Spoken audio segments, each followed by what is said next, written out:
and amen. Tuloy nga na napakasarap ang puri sa ating Panginoon. Amen po ba?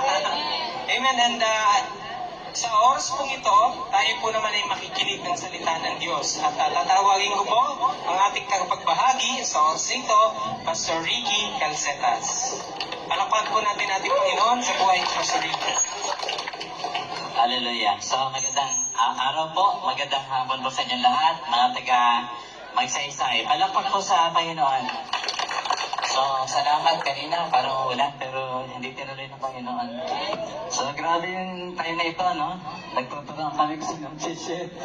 So, dapat ako bukas pa, no? Kasi bukas sa katutubo naman kami. Ako nga pala po si Pastor Ricky Calcetas at kasalukuyang nagmimisyon at nagpapasto sa almost 9 years na sa mga katutubo, puro katutubahan kasama dito sa Abrati, Ilog. Amen? Kaya medyo, sabi ko, namin, minsan pag Tagalog, parang naninibago na akong marami sa mga Tagalog.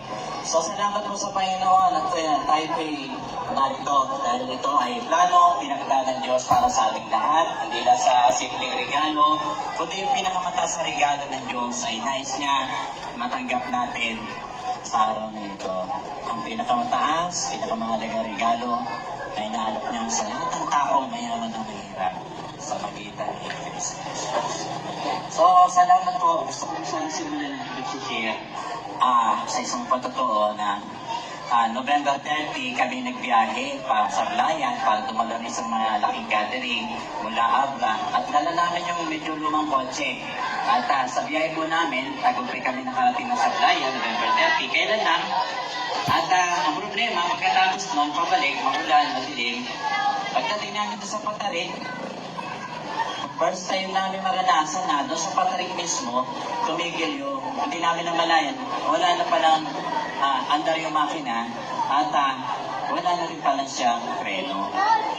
So sa madaling sabi, kami po'y 5, 2 mag-asawa, at ako. So yung sasakyan ko ay kahit anong tamak hindi na preno, nagdire-diretso kami paulog.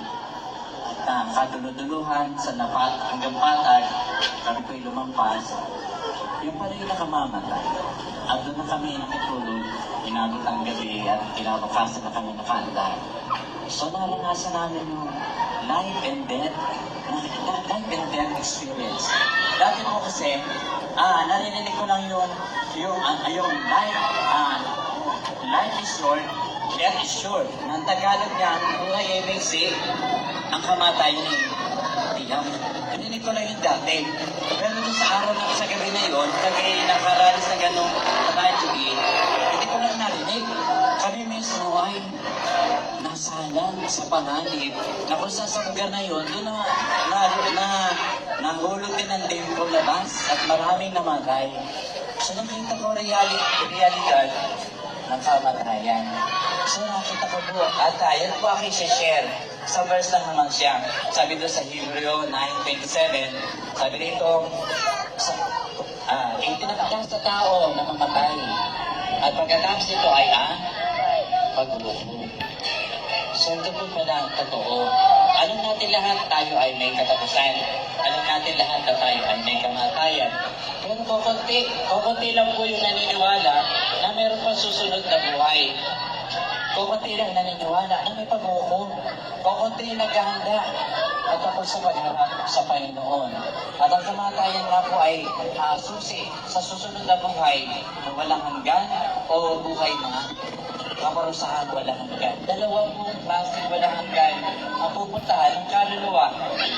At yan po ay pagkatapos ng kamatayan, haharap tayo sa pag-uukong. Ang mga halaman na tutuyo na lalanta, namamatay din ang mga halaman, pero wala na silang pag-uukong. Ano mang klaseng hayop, maliit o malaki, namamatay din sila, pero wala na silang pag-uukong. Pero ang tao namatay, mayaman o hindi, nagsisimba o ayaw magsimba, ano man reliyon natin, pag namatay ang tao, maniwala sa hindi, maharap tayo sa Panginoon. Meron pang judgment day, meron pang pag-uukong. Hello po, at ito po yung mahalaga, natin mapaghandaan. At kung ang tao po hindi naganda, siya po'y pupunta sa walang hanggang parusa. At kung siya po'y naganda sa harap ng Panginoon, pupunta siya sa walang hanggang buhay. Nais mo na Panginoon. na tayo po'y makapaganda. May paghukom, pero nais ang Panginoon na tayo po ay maligtas. Hello po ba? Nabanggit ko kanina na tayo nais ang Diyos. Matanggap natin yung pinakadakilang regalo ng Diyos sa mundo, sa tao. Alam niyo na po ba yan? At yan po ang sinasabi ng Juan 3:16 na dahil sa pag-ibig niya, ibinigay niya ang kanyang bugtong na anak na si Jesus. Anong binigay? Religion? Sekta? Simbahan? Hindi. Wala siya binibigay na reliyon sa tao. Anong binigay ng Diyos? Dahil sa pag-ibig niya sa buong mundo, sa buong sanlibutan, anong binigay niya? Maraming reliyon na nakakalito. Hindi. Ang kanyang kaisa-isang anak. His only begotten Son. He gave. Walang bayad. Bigay. Bakit po binigay? Para lang ba tayo magpasko? Magdiwa ng Pasko? Magsaya? At pagkatapos ng Pasko, tapos na? Tapos na kamatayan niya? Ganun lang ba yun? Ganun lang ba ang layunin ng pagbibigay ng kanyang anak para lang magkaroon ng isang araw na Pasko din tapos na? Ang sabi doon, kaya binigay niya kanyang bugtong na anak. Sabi doon, upang ang sino man. Amen? Babae, lalaki, mayaman, mahirap, may bisyo, wala. Sabi doon, upang ang sino man na sa kanya, hindi sa kanila, sa kanya, iisa lang. Hello? Hindi ka malilito sa Panginoon. Sa reliyon, malilito ka. May sasabihin dito sa kaliwa, may sasabihin dito sa kanan. Pero sabi doon, ibinigay niya ang kanyang bugtong na anak. Upang ang sino man na sa kanya ay sasampalataya, mananampalataya. Ano mangyayari pag nanampalataya? Ang isang taong makasalanan, ang isang kriminal, hindi lang po kriminal ang makasalanan. Kahit mabait na tao, nagkakasinungaling, nagkakasala. Amen po ba? Kaya sabi ng Biblia, pati ang Israel, ang lahat ay nagkasala, walang matuwid, walang perfect kahit isa. Amen? At ang kabayaran ng kasalanan na yan, kamatayang wala hanggan. Kaparusahang wala hanggan. Pero ang Diyos po ay napakabuti. Hindi siya papayag ang ating kaluluwa ay mapunta sa walang hanggang kaparusahan. Kaya sabi doon, sino mang sa kanya isasampalataya. Anong mapapala? Pag nanalig kay Jesus, anong mapapala? Anong mapapala? Pag ang tayo nanalig kay Jesus, hindi na mapapahamak. Number 1, may dalawa pong mapapala ang isang makasalanang gaya ko kapag ang tiwala kay Jesus ibinilagay. Number 1, kanselado ang iyong kapahamakan sa impyerno. Amen? Makakancel. Dapat tayo may impyerno, dapat tayo may mga sinungaling, makasalanan, pero kanselado yan sa oras na tayo manampalataya. Dahil dahil sa magitan ng pananalig, ikay mapapatawad, mapapawalan sala, mababago ang iyong buhay sa magitan ng paglalagak mo ng tiwala kay Jesus. Walang relay magbabago sa ating makasalanang puso. Pero may isang Diyos na naganyang tao para tayo po ay baguhin at iligtas sa kasalanan. Amen po ba? Dalawa lang po, tatapusin natin. Anong mapapala kapag ang isang makasalanan ay isang taong ligaw kay Jesus lang nagtiwala? Hindi sa marami, isa lang, si Jesus. Anong mapapala? Kanselado ang kapahamakan mo sa impyerno. Sabi doon, ang sino mang sasampalataya, sabi doon, hindi na. Sabi niyo sa katabi mo, hindi ka na mapapahamak. Kapag isa lang ang iyong sinampalatayanan, sabi natin si Jesus, ang daan, ang katotohanan, at ang buhay. Hindi maraming daan. Ang reliyon marami. Ang sekta marami. Ang paniniwala marami. Ang nangangaral marami. Pero yung daan ng Diyos, isa lang. Hindi ka malilito. Ang linaw. Sabi ni Jesus, I am the way. I am the truth. And I am the life. Hindi ka malilito. Kahit maliit ang pinag-aaralan mo, malaman mo lang kung ano yung daan. Siya yun. Hindi kami siya. Ikaw na ligaw na gaya ko. Malalagay ka sa tama. Amen. Palakpak sa Panginoon. Hindi mo na kailangan magpalit ang reliyon. Kailangan mo lang tumalikod sa kasalanan, lumipat kay Jesus. Amen. Palakpak sa Panginoon. Sa lahat ng dako, sa lahat ng lugar, ang Panginoon ay nananawagan. Hindi sa bagong sekta, bagong sama, bagong reliyon. Nananawagan siya na ang makasalanan manumbalik sa Kanya sa magitan ni Kristo Jesus na siyang daan sa langit. Amen. Ano mapapala? Dalawa, hindi na mapapahama sa wala hanggang kapulusan. Number 2, kundi magkakaroon ng buhay na wala hanggan. Palakpak sa Panginoon. Iiwanan natin ang mundong ito balang araw. Bilang na ang araw natin. Maaring isa't iba sa atin ay mauna sa atin. Maaring isa sa iba sa atin, matagal-tagal pa ng 10 years. Maaring iba sa atin, 5 years na lang. Maaring iba sa atin, 3 years na lang. Maaring iba sa atin, may 1 year na lang. At maaring iba sa atin, hindi na abot ng 1 year. Amen? Maaring iba sa atin, abot pa ng 1 month. At maaring iba sa atin, mabubuhay pa ng 24 hours. Pagkatapos niyan, ano susunod? Pag-uukot. Amen. Tayo mananalangin. Ang hayop, pag namatay, walang pag-uukot. Ano na yun? Kainin ng tao, pag namatay, walang pag-uukot. Tayo pa'y tumayo. Maganda natin yung paghanap sa langit. At libre ang pagpasok sa langit. Wala. Bakit mo libre? May nagbayad ng ating kasalanan. At ang nagbayad ay walang kasalanan. Si Jesus, anak ng Diyos. Naghihirap, nagdusa sa krus. Para bayaran natin kasalanan. Pwede tayo tumugtog ng awit sa worship. Kahit sa worship song, si Kristo lamang, ang katugunan. Mga kapatid, lilituin ka ng daigdig na ito. Gamit ang Biblia, kabilang ang kabig na kami ang tama. Lilituin ka ng mundo ito, gamit ang media. Kabilang pangarang, gamit ang Bible. Sasabihin, pag hindi ka umalit, hindi ka maliligtas. Mga kapatid, nakakalito ang mundong ito. Si Jesus hindi na parito para lutuin tayo. Amen? Amen? Naparito siya para bigyan tayo ng kapayapaan at buhay na walang hanggan. Hello? Sige po, can we sing si Kristo lamang, Pastor? Tayo yung ako.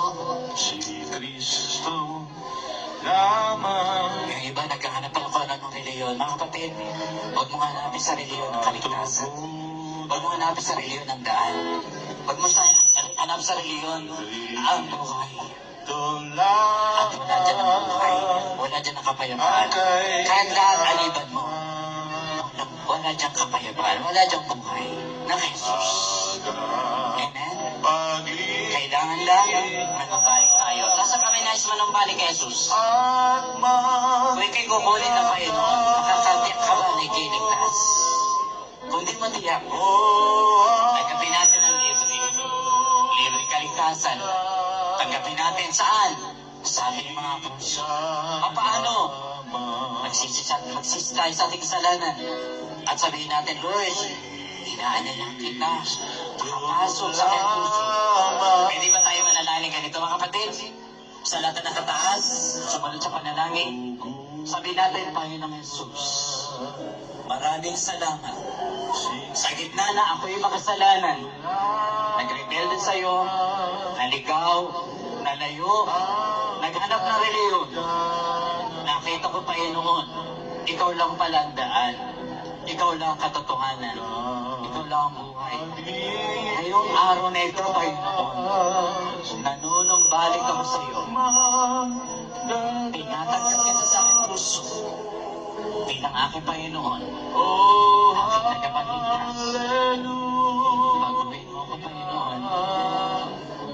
At linisin ito ko. Ang libreng kaligtasan.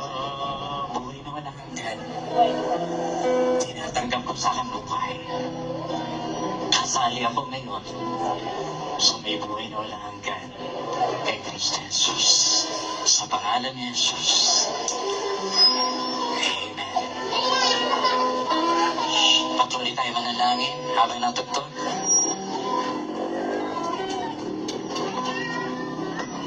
Amen. Sige to. Meron pa ba kayo naisatingin sa Panginoon? Thank you, Jesus. Thank you, Jesus. Ako na lang mananalangin. Panginoon ng mga pangyarihan, maraming salamat sa oras na ito.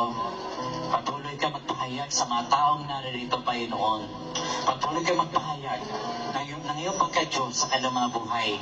I pray ano man ang kanilang kabigatan na daladala sa kanilang puso, sa kanilang buhay, sa kanilang tahanan. Lord, I pray kayo po ang mahayag sa kanila. Kayo po gumawa ng himala sa kanila. Makita nila at maranasan ang kaibahan ng taong nasa iyo at wala sa iyo, Panginoon. Hayaan niyo po hanggang sa matapos ang gawain na ito, patuloy mo kaming sasamahan na iyong kapangyarihan at presensya. Salamat po, Ama, sa pangalan ni Jesus. Amen. Amen. Amen. Tayo po yung magsipo. And sa oras pong ito, we will be inviting Pastor Nestor Medalla to pray for our community. Praise. Hallelujah. Hallelujah. Hallelujah. Dahil ang Diyos, muli dumudulog kami sa trono ng biyaya. Idinudulog namin, Panginoon, ang aming bayan ng Magsaysay. Dinala mo ang mga anak mo sa dakong ito upang dalhin ang mabuting balita na sa kabila ng lahat ng naranasan namin mayroong kaligtasan, Panginoon. Nalain ko, Diyos, ng kaligtasan ito'y lumaganap sa lahat ng lugar dito sa Magsaysay at magligtas ka ng marami pang kaluluwa, mapabilang sa iyong pamilya tulad ng mensahe mo na makamtan ang buhay na walang hanggan at mapalaya kami, huwag kaming kumantong doon sa kaparusahan, Panginoon, maiwalay sa iyo. Pagpalain mo po ang mga kapatiran na narito ngayon, ang mga lahat ng narito ngayon, ang matin na gawain, maging ang mga nakakarinig ng tinig ng iyong lingkod, Panginoon. Dalangin ko na mangusap ka sa kanila, na sila'y mapabilang sa iyong pamilya, maging mga anak mo at magkaroon ng buhay na walang hanggan, tulad ng mensahe mo sa amin ngayong hapon ito. Kung paano natanggap namin ito gayon din para sa kanila, O Diyos, ang iyong biyaya at kahabagan ay pasaganahin mo para sa bayan ng Magsaysay at hindi lamang yun, maging ang aming pinagkukunan ng aming kabubuhay, we pray, O God, at pagpalain mo, Panginoon, ang pinagkukunan ng kanilang pangailangan.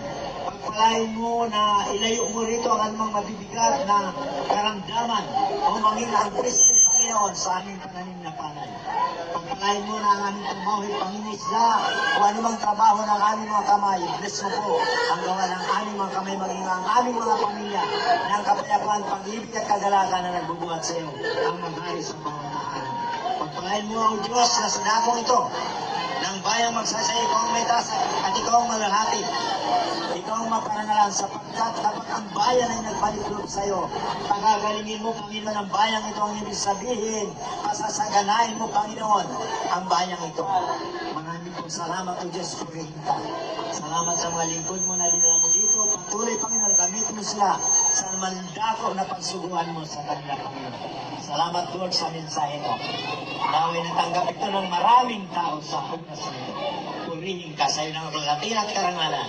Ito ang aming samo at dalangin sa iyo, Diyos, sa pangalan ng aming Panginoong Kristo. Lahat ay magsabi na, Amen. Amen.